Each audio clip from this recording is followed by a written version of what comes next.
We were both, I think, attracted to the simplicity of farmhouses and farm buildings. We kind of almost created a story in our mind of what this house would have been.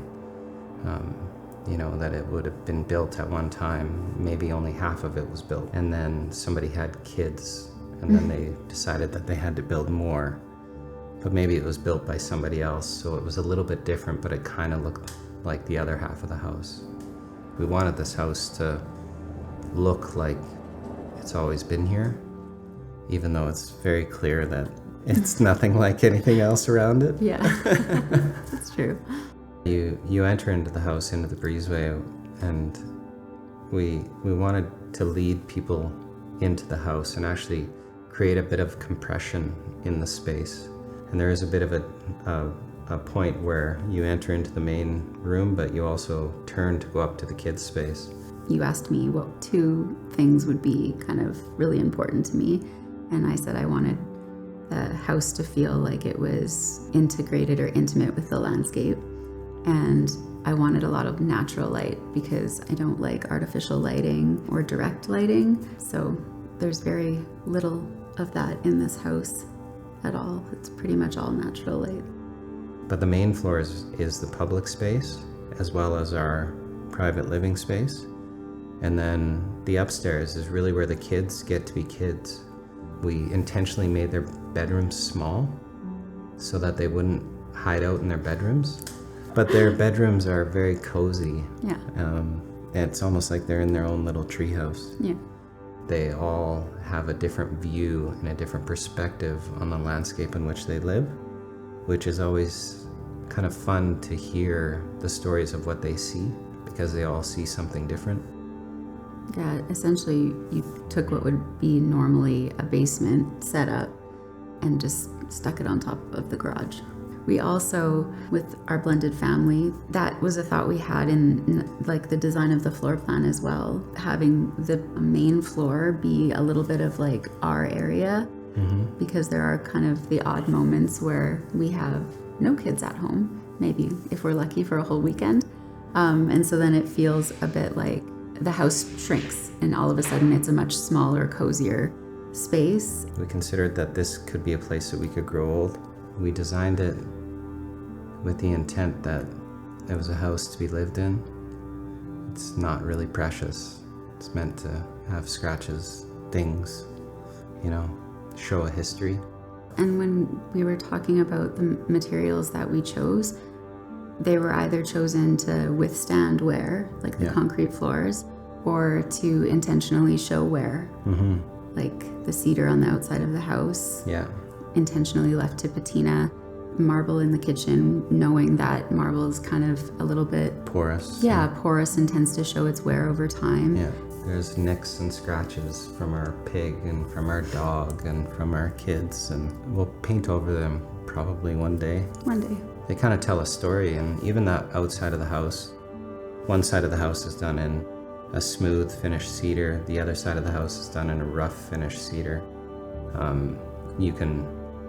You can tell which way the wind blows on this house by the color of the cedar. We were house hunting. We actually didn't come across this property by looking for it. We came across because we looked at a house up the road. Yeah. And we didn't like that house. And when we left, we said, well, this is a beautiful area. Why don't we drive around? And we kind of found this old for sale sign that looked like it had been there a while. And we hopped the fence and walked in and made a lowball offer, and they told us to beat it. And then they called us back a few months later. They're like, just kidding. No. Yeah. And they're like, make us an offer again. So we did it again, and then they were like, beat it. Yeah, that's true. And then finally they're like, okay, fine. Yeah, we'll work with you. Yeah. This area, this property hadn't had a house on it before. And yet, in the exact location that we chose to build our house, we somehow found an old garbage pit from the previous farmer where he decided to bury everything. This was the spot. Yeah. And it just happens to be in the corner of our living room. So even though we have a slab on grade in the corner of the living room, we have an 8.5-foot foundation wall. that goes down because that's how far we had to dig to put our footings. We're fortunate that we are kind of bound on two sides. On the west by Horse Creek, and on the north by what we have coined Cold Creek. We built the house for $150 a square foot, which, you know, it was really what we had to do. We didn't have any more money. Yeah, I was like, this is it. This is it. This is all of it. Yeah. Yeah. What are you going to do with like this amount? There's very little wiggle room. My brother-in-law, It was tight. he was our site super, and we subcontracted everything, and we were here putting in sweat equity and moving dirt and moving lumber and, you know, helping where we could. The windowsills we milled with Megan's dad. Yep. The cedar on the outside was milled in Pincher Creek. The roof was done by roofers in Canmore. So we tried to build the house from those that were around us. And all the millwork in the kitchen Oh yeah. is done by our She's German right there. cabinet maker. We can see your our house from here. Yeah. Yeah. So, and within the house, we've created opportunity for future things. And I say that opportunity is it's because of budget. Yeah, there were lots of decisions that were made because of budget. And we kind of had some fun. We had some moments where we couldn't afford patios when we first moved in. So then we pushed big rocks. We had these big sandstone rocks that came to us, and we pushed them up the patio doors as sort of a stepping stone. And then when we had money for patios, we were like, well, We we kind of really like the the big rock. Yeah. So we just left it there.